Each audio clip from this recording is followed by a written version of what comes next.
Hello there, you're watching Al24, coming to you live from Algiers, and to the headlines. United Nations Secretary General Antonio Guterres expressed his admiration for the global vision of the President of the Republic, Mr. Abdelmajid Tebboune, on international issues.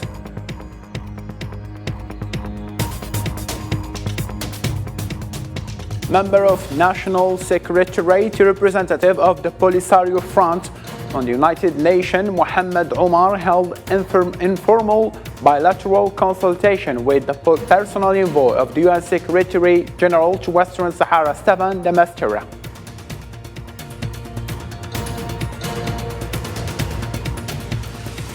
In the Middle East now, Palestinians commemorate the 47th anniversary of Land Day, which marks the seizure of their land by the Zionist occupying entity in favor of the Jewish settlers.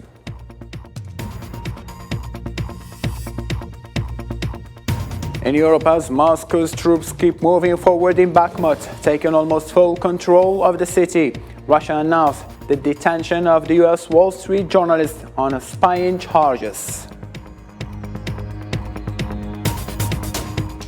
Hello again and welcome. United Nations Secretary General Antonio Guterres expressed his admiration for Algerian President Mr. Abdelmajid Tebboune's approach to world affairs.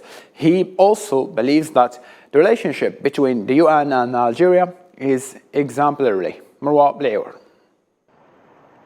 On Wednesday, UN Secretary-General Antonio Guterres expressed his admiration for President Abdelmajid Tebboune's global view of world affairs, welcoming the president's continued commitment and his role in the promotion of regional and international peace and stability.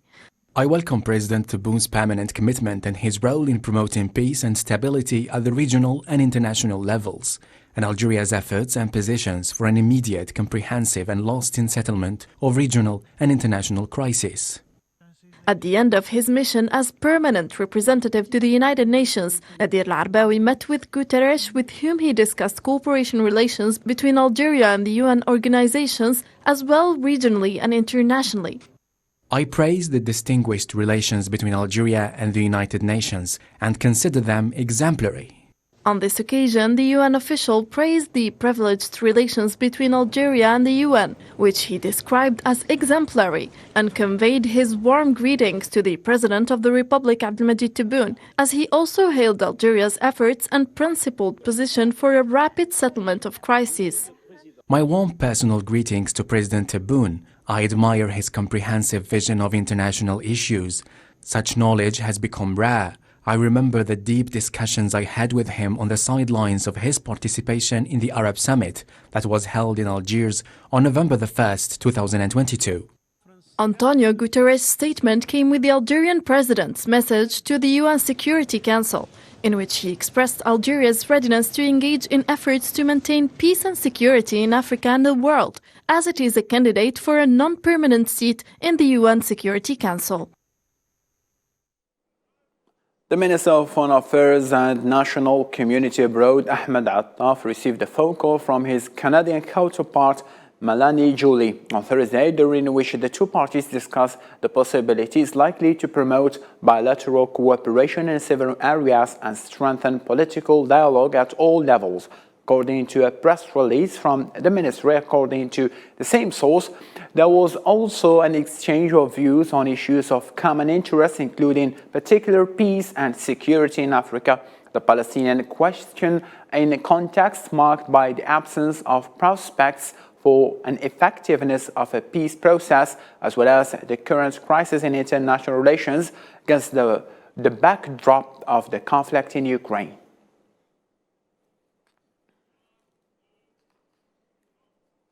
The Algerian Minister of Foreign Affairs and National Community Abroad, Mr. Ahmed Attaf, received today a phone call from his brother, the Minister for Foreign Affairs of Islamic Republic of Iran, Mr. Hussein Amir Abdullahian. Both ministers exchanged good wishes on the occasion of the holy month of Ramadan and exchange views as well as on strengthening bilateral relations in various areas, particularly economic and trade relations, as well as regional and international developments, including those in the occupied Palestine. Algerian Foreign Minister also Ahmed Attaf examined on Thursday in a phone call with the Secretary General of the Arab League, Ahmed Abul Ghaid, cooperation relations between Algeria and the Arab League, as well as the prospects for strengthening joint Arab action in order to achieve the interests of the Arab nation and serve its causes, foremost of which is the Palestinian cause. According to a statement by the Algerian Foreign Ministry, Attaf took the opportunity to raise the issue of following up on the implementation of decisions of the Algiers summit, stressing the importance of setting up the mechanism agreed upon in his regard, especially the Arab Ministerial Committee entrusted with ensuring that the state of Palestine obtains full membership in the United Nations. Algeria has expressed its total rejection to legitimization of settlement established by Zionist settlers on Palestinian lands. During a session of UN Human Rights Council on settlements and the repercussions on the rights of Palestinian people, Algeria's representative to the United Nations office in Geneva renewed Algeria's call for international community to protect the Palestinian people and hold the Zionist occupation accountable for its crimes against them. Algeria stressed that achieving peace in the region is conditioned with ending the Zionist occupation of all occupied lands. My country's delegation rejects the decision of legitimizing 9 settlements set up by a group of settlers on a series of lands confiscated by force and illegally from Palestinians. Mr. Vice President, the violation of human rights in the occupied territories is an endless vicious circle. The expansion of illegal settlements is carried out through confiscating lands, building infrastructure, increasing military footprint, in addition to the use of force in coordination with civilian colonizers in order to kill and expel Palestinians. Therefore, Algeria renews its call to the international community to take all necessary measures to guarantee the protection of the Palestinian people and activate the mechanisms to hold the occupying Israeli entity accountable. In Palestine, still, Palestinians are commemorating the 47th anniversary of Land Day, a day that marks the confiscation of the land by the occupying entity for the benefit of the settlers. This year, the day comes amid a systematic Zionist escalation to Judaize the region through the expansion of settlements. Hussein Brikan. Land Day is a reminder of the Palestinian rights that don't lapse by statute of limitations and a memory ingrained in their consciousness. On this day, in 1976, a popular uprising took place in which 6 Palestinians were killed, dozens were injured, and hundreds were arrested in protest against the occupation's decisions to confiscate their land to establish more settlements. Although 47 years have passed since the memory, the occupation's policy remained unchanged and even continued with more arrogance, as settlements continue to expand and Palestinian lands are being plundered through unprecedented schemes. Moreover, in conjunction with the anniversary of Land Day, the Netanyahu government gave extremist Ben Gvir the green light to form armed gangs, which has only increased the oppression of the Palestinian people. Land Day is the struggle of the Arab masses in the 1948 lands for the sake of their civil and national rights, in order to abolish the policy of discrimination and racism directed against them. The risk to the status and rights of the Palestinian masses inside are escalating in light of the fascist policy of the Netanyahu, Ben Gvir, and Smotrich governments. This escalation has reached the point of fascism. Its climax was when he announced the establishment of a personal militia under the command of Ben Gvir, who was convicted of terrorism against the Arabs. Despite this, the world continued to witness the Zionist occupation's continued plundering of more Palestinian lands and the terrible acceleration of the settlement pace during the Netanyahu era. In the same line of thought, the League of Arab States has called upon the international community to take serious and effective steps to end the occupation of Palestine by the Zionist entity. In a statement issued on the occasion of the 47th anniversary of Palestinian Land Day, the League demanded that the Palestinian people be granted the right to exercise their legitimate aspirations and rights to freedom and independence in the independent state on the borders of 1967 with Al-Quds East as its capital. The League also called on the occupying authorities to comply with the relevant international resolutions and work towards a comprehensive and just solution based on the two-state solution and the Arab Peace Initiative. On Thursday, Moroccan activists expressed their solidarity with Palestinian people and protested against the country's normalization of relations with the Zionist entity. They called for Palestinian Land Day to be observed as a day of anger against the Zionist Moroccan military alliance. As part of the protest, activists held a vigil in the capital, Rabat, in solidarity with Palestine.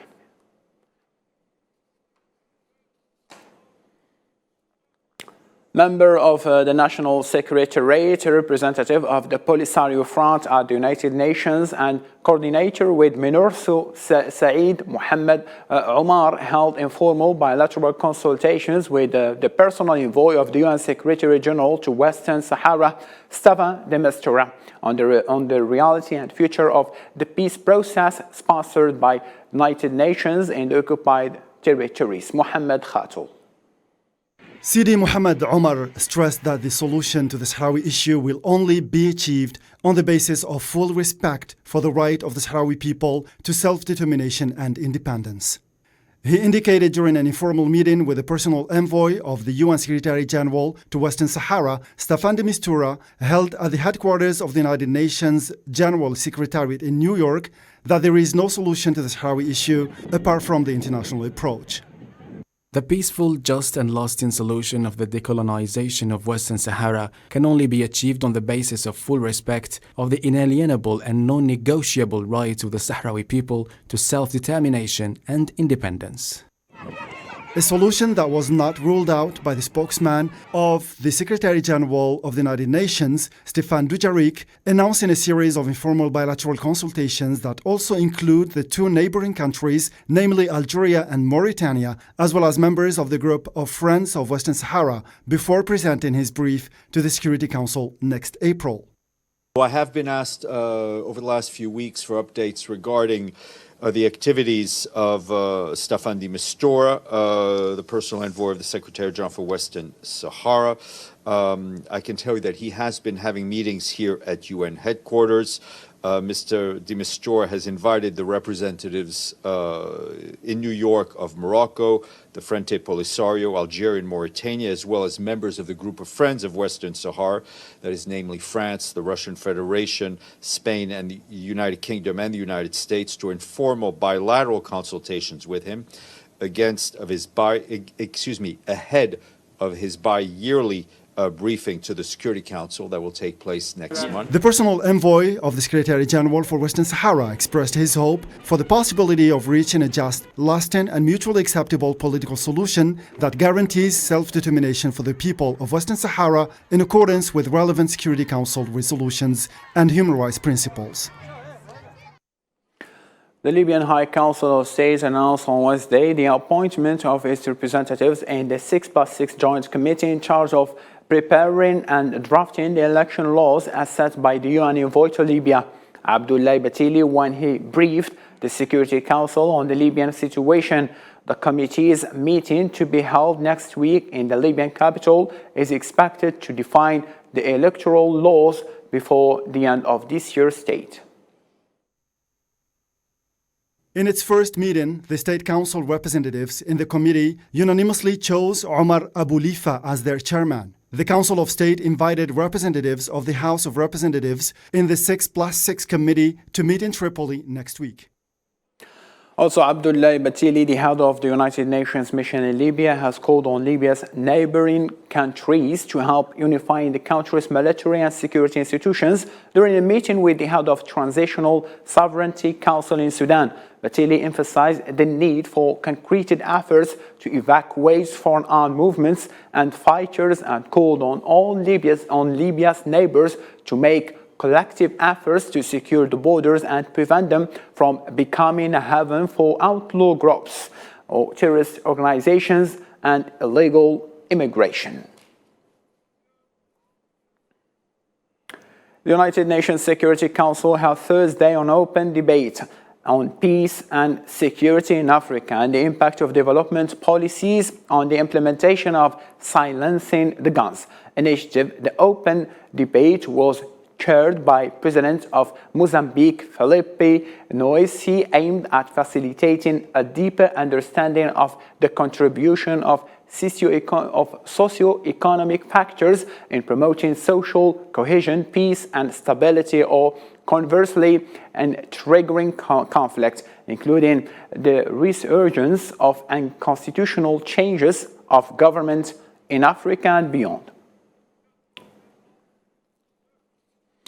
The Ethiopian government on Thursday announced it is scrapping criminal charges against leaders of the rebel Tigray People's Liberation Front in line with the peace deal in its northern region.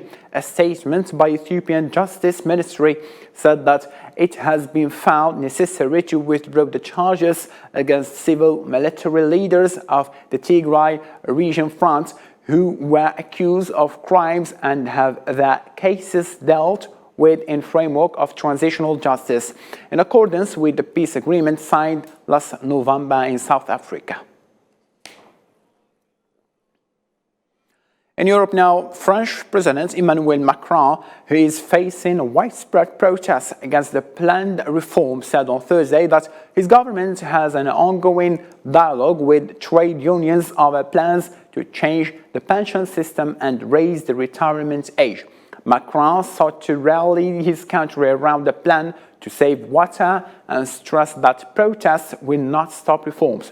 With the water plan, Macron and his government are looking to move to other topics. There is social dissent on this reform, but that should not mean that everything should stop. That's normal. We are continuing our work, because it's true that there are still problems of inflation. We have to reduce unemployment in our country. We have to have a response regarding the drought problem. We have to prepare for the coming seasons. Opening Ukraine-Russia conflict. Ukrainian military officials on Wednesday evening that Russian forces have had some success in the eastern frontline city of Bakhmut, adding that their fighters were still holding on in a battle that has lasted several months. Mohammed Khatul. The city of Bakhmut is still the focal point in the fierce fighting between Russia and Ukraine, especially since the Russian forces have made Bakhmut a priority in their strategy to extend their influence over the entire Donbass region. Pro-Russian Donetsk district president announced on Thursday that the city's entire siege was very close. This was confirmed by the Ukrainian forces, who said that the Russians have had some success in the eastern front line. To Iran, to all the countries, to Brazil. Ukrainian President Volodymyr Zelensky warned that unless his country secured victory in Bakhmut, Russia would begin mobilizing international support to sign an agreement forcing Ukraine to make unacceptable concessions. For several weeks, Bakhmut had been transformed into an arena for an intense battle, with most of its inhabitants fleeing, especially because Moscow maintains control over Bakhmut, considering that achieving this goal will create a gap in Ukraine's defenses. Only idiots are not afraid. Any human would be scared. Everyone here is scared. But we hold up, we're staying positive, everything's fine. In Zaporizhia, local authorities reported that one man was killed and a woman wounded by Russian shelling. This comes as the head of the UN nuclear watchdog visited the Zaporizhia nuclear power plant for the second time, where it said that the nuclear plant faced a possible more dangerous phase. In the midst of the intense fighting, Russia is set to take the chair position of the United Nations Security Council meeting in April, where Moscow would be in charge of setting the agenda of the international body. Kremlin spokesperson Dmitry Peskov has confirmed the detention of American journalist Ivan Gershkovich, who is working on Wall Street Journal, was due to his involvement in espionage activities. Russian Foreign Ministry spokesman Maria Zakharova has stated that the public will have an opportunity to verify the Russian government's claims. She emphasized that Gershkovich's accreditation as a journalist did not protect him from being involved in non-journalistic activities as alleged by the Russian intelligence services. Under the cover of journalist activity with a press visa and accreditation, this person, judged by the actions undertaken by him and in relation to him, has been involved in a completely different kind of activity. I'm now reading a lot of reports in Western media saying that he had accreditation from the Foreign Ministry. Therefore, he's a journalist. No, no, no. This is what he claimed to be. But what he has been doing in Yekaterinburg, I'm speaking about this case only for now, was not journalism. I do not know if there are any other cases, but the allegations made by our intelligence services today were not related to his journalism. They are related to non-journalistic activity. This is the prerogative of the FSB. They have already issued a statement from the Federal Security Service. We have nothing to add here. The only thing I can say is, as far as we know, he was caught red-handed. Turkey's parliament approved a bill on Thursday to allow Finland to join NATO, clearing the way for Helsinki to join the Western Defense Alliance as war rages in Ukraine. The Turkish parliament was the last among the 30 members of the alliance to ratify Finland's membership after Hungary's legislature approved a similar bill earlier this week. The results of the open voting of the bill proposed by Tekirdağ Member of Parliament, Mustafa Sintop, regarding the approval of the protocol for ratification of Finland to join NATO as follows: vote 276, approved 276, Clerk Bayram Özcelik, Burdur Member of Parliament, Clerk Sayhmus Dinger, Mardin Member of Parliament. As the Parliament of Turkey, we congratulate the state and people of Finland. The bill proposal was approved. Addressing the opening of Boao Forum for Asia, government-organized event on discussions of economic and development issues, Chinese Premier Li Wangxi said that Thursday that the Chinese economy is seeing strong recovery in the first 3 months of the 2023, and China will inject growth power to the world economy. China has announced plans for consumer-led revival of struggling economy, setting this year's growth target at around 5%.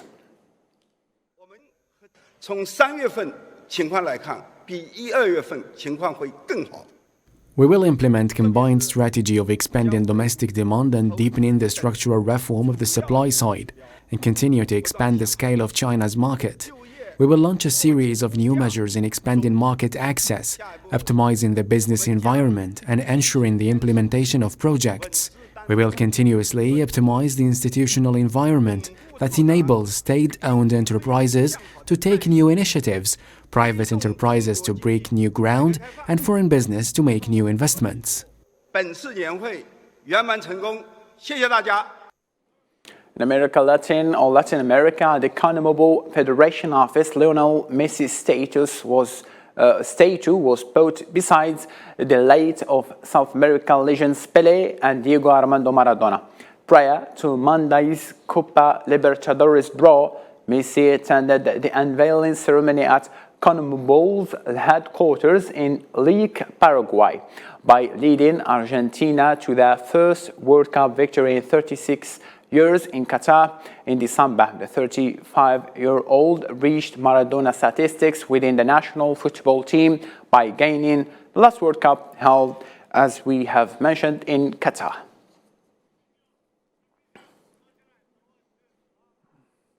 With this, we reach the end of our news bulletin. Thank you ever so much for being with us. For more updates, you can follow our social media platform. And all I can say at the end, has Horkum and good night.